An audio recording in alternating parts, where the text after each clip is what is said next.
Pues de antemano, muchas gracias por haber organizado este evento y también haberme invitado. Es un gustazo de estar aquí. Y entonces voy a presentar resultados de un proyecto que se empezó en el 1992, otro milenio, y que también se acabó más o menos en el 2010, y desde ahí estamos procesando todos los datos, ya que hemos recuperado mucho material. Entonces, el tema de este trabajo ha sido un trabajo sobre tolas, que son los montículos artificiales así dichos en Ecuador. Y nosotros empezamos con una idea previa de los trabajadores, de los investigadores que nos han procedido, que decían que eran tumbas y tumbas del periodo de 700 después de Cristo, más o menos al final del desarrollo regional. Así que nosotros hemos trabajado en este sector de Ecuador. Bueno, funcionaba antes y no funciona más. Bueno, y estamos en el sector, pues, el vertiente oeste de los Andes, y vamos entre Quevedo y La Maná, que se ve mejor en este mapa, es decir, Quevedo que está aquí, La Maná que está aquí, y eso abarca 500 kilómetros cuadrados, es decir, muy poco, pero al mismo tiempo bastante, ya que es una región muy difícil de recoger, sobre todo que los caminos son raros y los coches funcionan un poco difícilmente en este sector. Y entonces lo que pusimos en evidencia primero fueron que hay tolas grandes, tenemos también unas cuantas plataformas en las cuales aparecen montículos.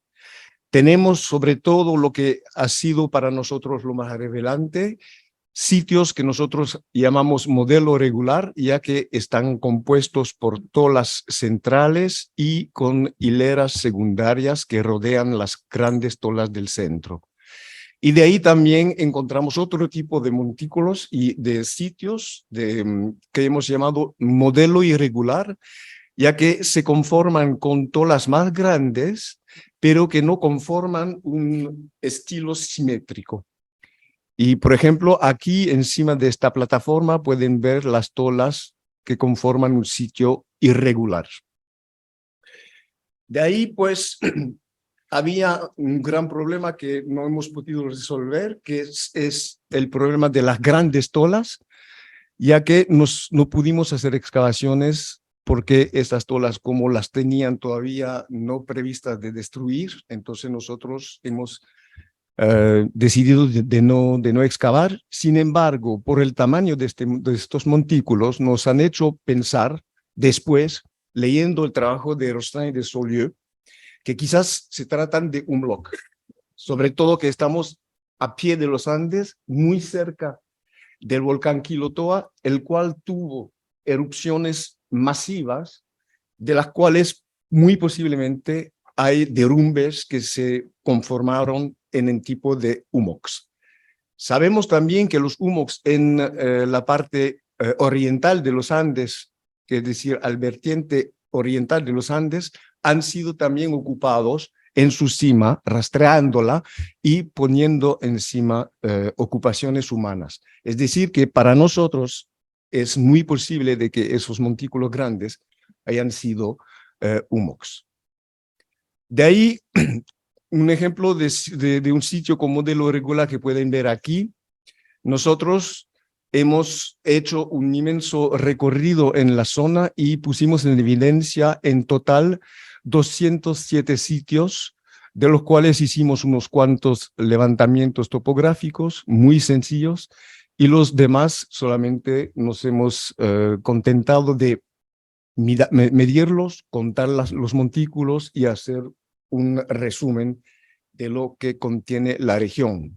Eso nos permitió hacer un plan de repartición de los sitios Claro que en esta diapositiva no se ve muy nítidamente, pero la repartición de los sitios se ve muy claramente que están siempre cerca de un río o un riachuelo y siempre están arriba de unas terrazas naturales. Es decir, que por ejemplo en zonas tal como esta, que es una zona totalmente inundable, no hemos encontrado sitios arqueológicos, sino poco tolas, ya que parece normal porque habrían desaparecido de ley.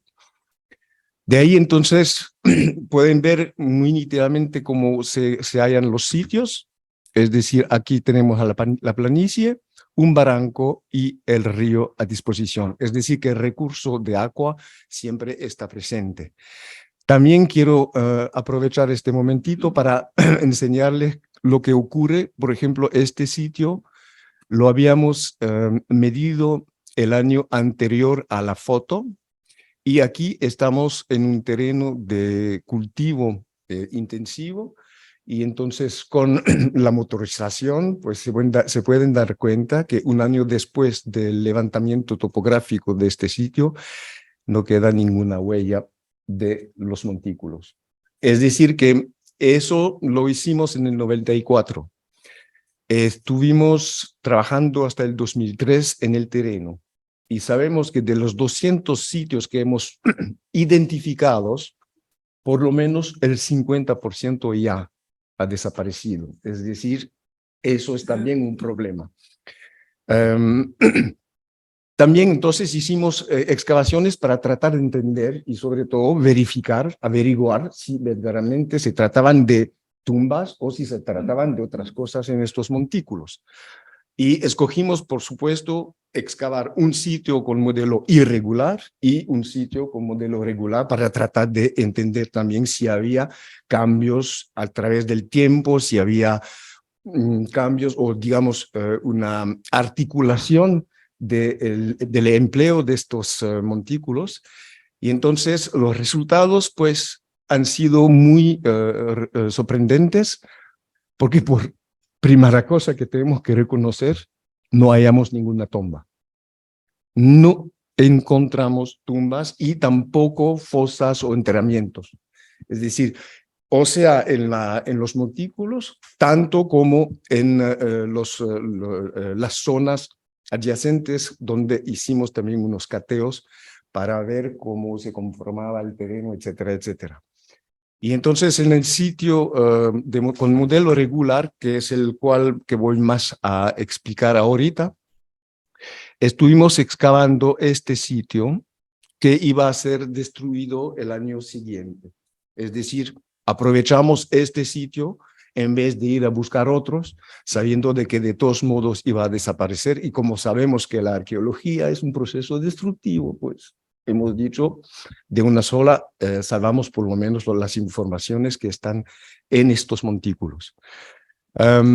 Los resultados es que son muy interesantes, sobre todo de que tuvimos la suerte de encontrar varias capas que contienen tefras. Y eso nos permitió hacer una datación relativa de la construcción de los sitios y también de la ocupación de la región.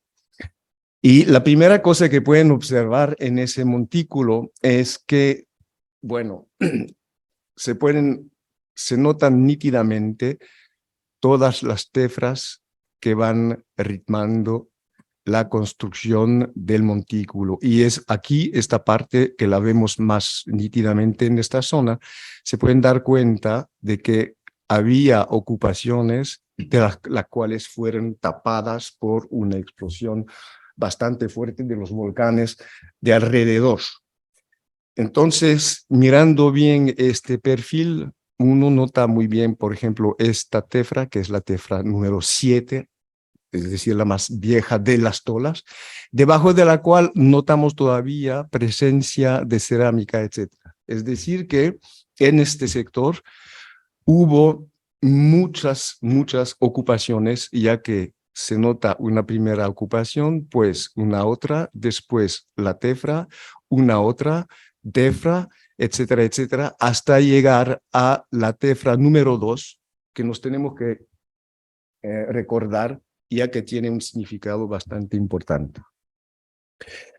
También como encontramos una cantidad inmensa de ocupaciones en estos montículos, también encontramos muchos rasgos cerrados. Y entonces estas features nos permitieron también recolectar muchos carbones y tuvimos la suerte de tener un laboratorio que nos quiso hacer fechas a un precio sumamente interesante, ya que empezaban con el laboratorio, y entonces es de muy actualidad, ya que es el laboratorio de Kiev.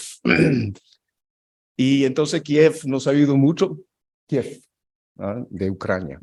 Entonces nos hicieron muchas fechas, y como lo pueden ver, estos montículos no han sido construidos a partir del 700 después de Cristo, sino más bien que tenemos evidencias de presencia humana por lo menos a partir de 3000 antes de Cristo, y que se va con un casi grande continuum desde el 2800 antes de Cristo hasta el 1700 después de Cristo. Claro que este periodo, que es el periodo que va más o menos desde los 200 después de Cristo hasta la presencia colonial, ahí el material se hace un poco más escaso, y se hace escaso por una razón muy sencilla. Es que hubo mucho trabajo agrícola en esta región a partir del 1950 más o menos, y entonces todos los montículos han sido dañados por el cultivo.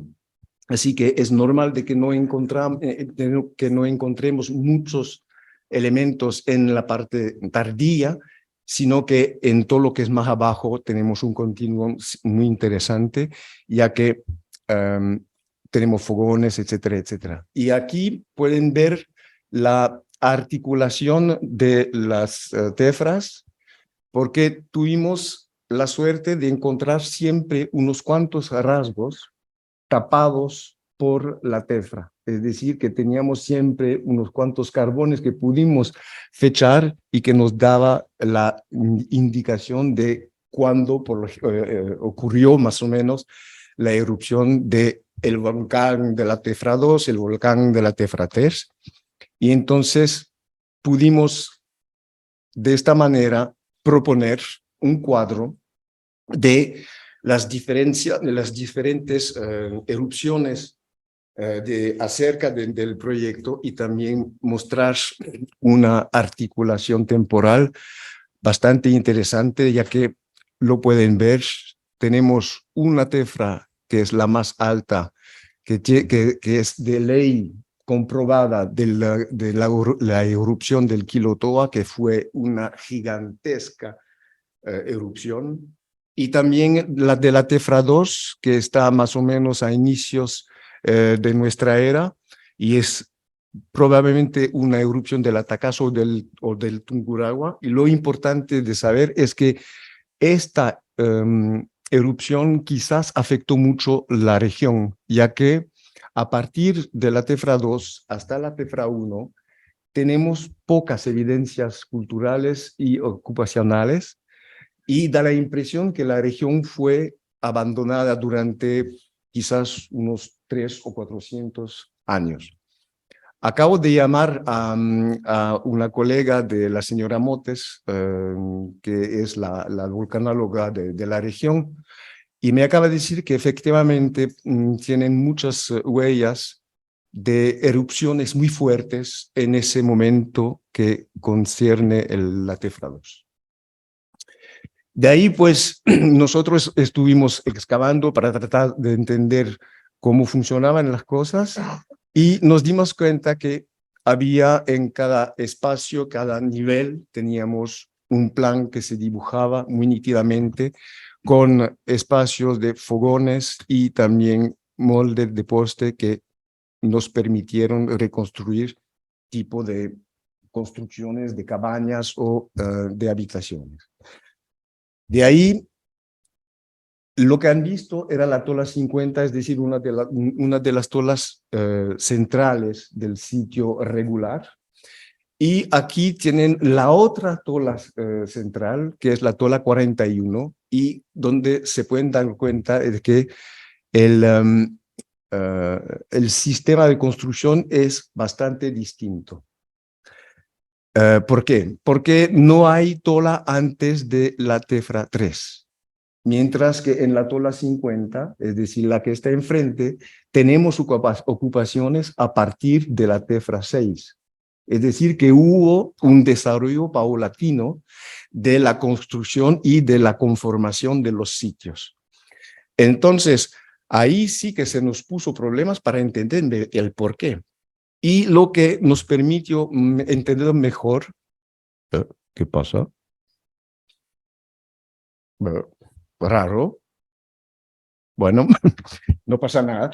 Es que, entonces, hemos visto que primeramente se construyeron una tola central y unas cuantas tolas alrededor, es decir, de las hileras secundarias, conformando más bien un patrón en U en vez de un patrón completamente simétrico. De ahí se fue desarrollando el patrón del sitio hacia llegar a la construcción de este montículo, y este montículo, al contrario de los otros, no presentó presencias de construcciones domésticas, sino más bien culturales.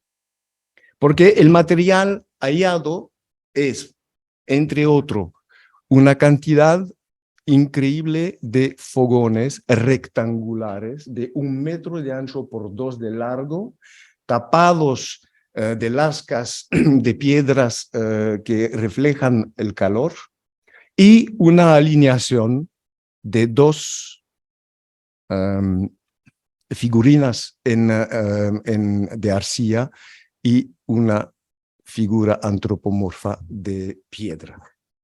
Así que, si vamos viendo el plan, ahí tenemos una fase probablemente ritual, no vamos a decir ceremonial, aunque tuviera la idea que quizás puede ser, y este montículo da la impresión que ha sido esencialmente utilizado a ese uso.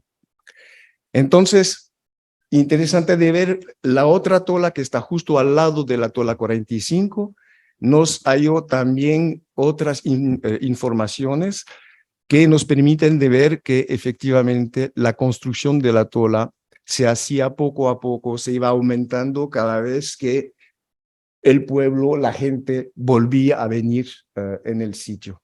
Es decir, que había un tipo de vaivén probablemente en la región. ¿Por cuáles razones? No sabemos nítidamente, sino que sabemos muy bien que es una zona chamanística, porque como les he enseñado el señor el otro día, don Calasacón estuvo con nosotros y me explicó que efectivamente en sus costumbres, por lo menos de ahora, cuando hay un muerto importante en el pueblo, entonces se quita el pueblo, dejando el muerto enterrado en la casa, y mientras tanto la casa no sea destruida naturalmente, no vuelven al sitio. Pero cuando sí la casa cae y que todo ha sido quizás enterrado por sí mismo, entonces vuelven al sitio. Y eso quizás permitiría entender por qué tenemos una tan grande densidad de sitios como de lo regular o irregular en un ambiente más o menos pequeño. De ahí también se ven todos los estratos y todos los momentos de ocupaciones de estas zonas, es decir, que ahora sí se entiende mejor por qué hay una cronología tan larga de ocupaciones humanas en esta zona. Los vestigios, lastimosamente, en las tolas, pues no se conservan muy bien, ya que es la acumulación de tierra que va siempre aplastando todo lo que está debajo.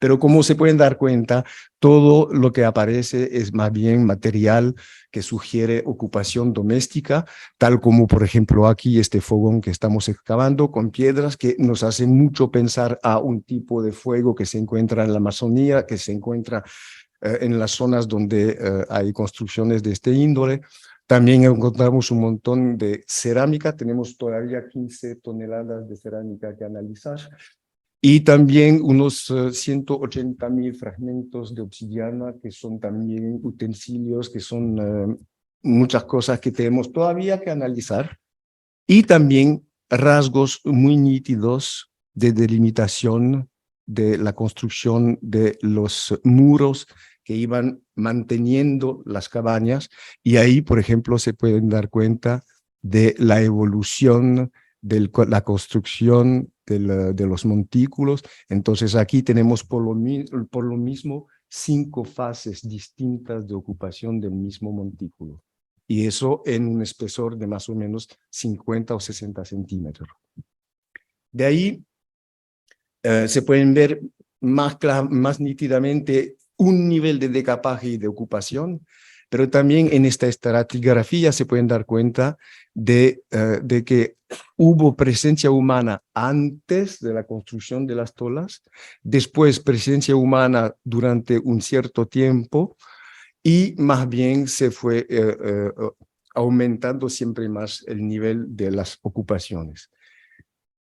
De las medidas que nosotros pudimos relevar con los planes, etcétera, ha sido muy interesante porque hicimos una comparación con todo un estudio que se había hecho del otro lado de los Andes, en zona selvática, y las mediciones entre los moldes de poste y la distribución de todos estos moldes de poste coinciden perfectamente al centímetro a lo que se suele hacer todavía ahora en la Amazonía ecuatoriana. Decir que tenemos la impresión que estamos ya en un sistema, como diría Lévi-Strauss, un poco, no me recuerdo la palabra ahora, está bien.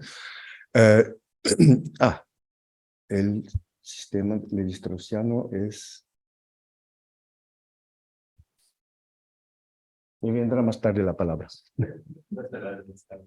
¿Cómo? No, otra cosa, pero bueno. Es decir, un tipo de sistematización, punto. Y lo que es interesante es de ver que las calibraciones que tuvimos de fechas nos permitió verdaderamente presentar una articulación de la construcción de los montículos. Decir que tenemos presencia pre-tola, que son a partir del 2200 antes de Cristo hasta 2800, y después saber qué se hizo exactamente en estos lugares, y que tenemos ya tipo de fogones rectangulares, era para la quemación, no sabemos, pero es posible de que haya hecho unas cosas de este índole. Y también después, hasta la fecha de la Tefra 3, tenemos tenemos más o menos todas estas fechas que nos indican presencia humana y construcción paulatina de los montículos, es decir, que hacían un pequeño relieve en el cual se asentaban y de ahí aumentaban todo cada vez que necesitaban devolver. Y entonces tenemos lo que nosotros hemos llamado la fase tola inicial, es decir, que se empieza a construir los montículos. De ahí, a partir de la Tefra 3 hasta la Tefra 2, tuvimos todo un desarrollo que nosotros hemos llamado transición tola inicial, modelo regular, que también nos permite decir que también al inicio había una tola central y unas cuantas alrededor que daban una forma en U, que después, con la aparición de estas evidencias culturales, ceremoniales, rituales, que son además muy interesantes porque esta estatua, por ejemplo, es maciza y tiene todos los rasgos del chamanismo con jaguar, con cosas que todavía utilizan los chamanes cháchilas de la región. Y también esa muñeca que se encuentra al centro de las dos piezas así, que es vacía, con la vulva muy bien dibujada y también con decoración que hace pensar o en tatuajes o en pinturas. corporales. Decir que la conformación con esas estatuas y todo el material alrededor, que son los fogones rectangulares, nos hicieron pensar que definitivamente no son domésticas, sino ritual. Y enfatizo en la palabra ritual, ya que decir ceremonia, etcétera, no sabemos. De ahí es la fase que nosotros hemos llamado modelo regular, es decir, modelos regulares que se van más o menos desarrollando desde el 800 antes de Cristo hasta el 200 después.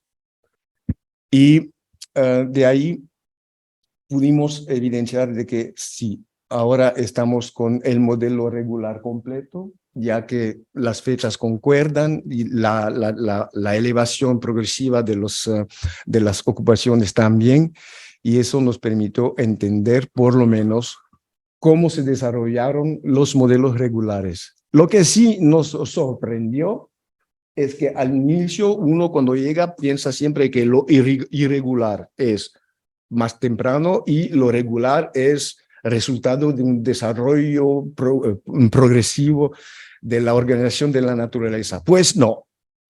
Nosotros encontramos la tefra 2 en la base de las tolas que constituyen los modelos irregulares. Es decir, que más bien hubo un cambio en la organización espacial, ya que había todavía los modelos regulares a los cuales se añadieron modelos irregulares. ¿Por cuáles razones todavía ignoramos, no sabemos?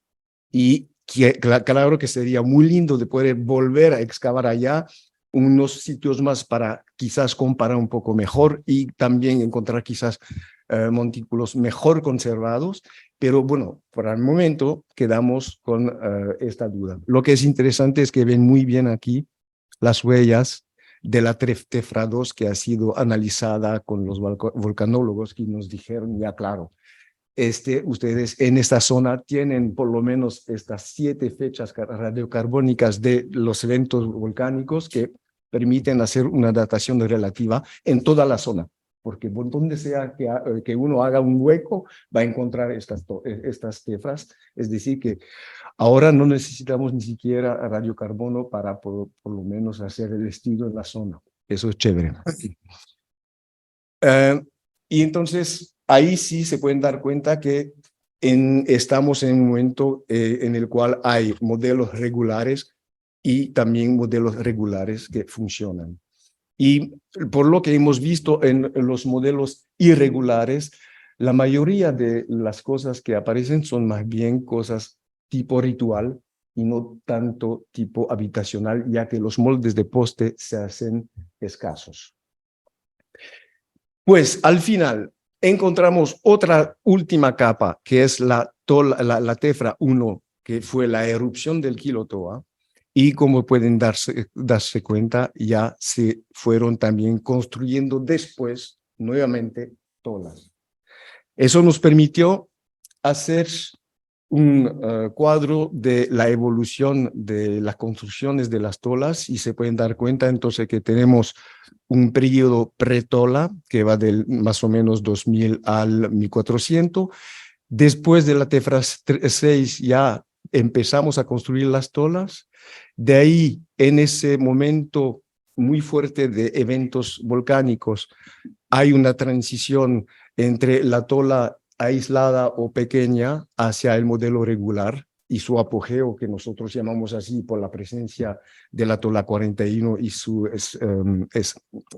construcción ritual, y de ahí, en paralelo, modelos regulares y modelos irregulares. De ahí nosotros, y no es porque la gente no estuvo, es que es por falta de datos, tenemos un hiatus que abarca hasta la tefra 1, que es la tefra del Quilotoa, y ahí hay reempleo de los sitios y también de los cordones.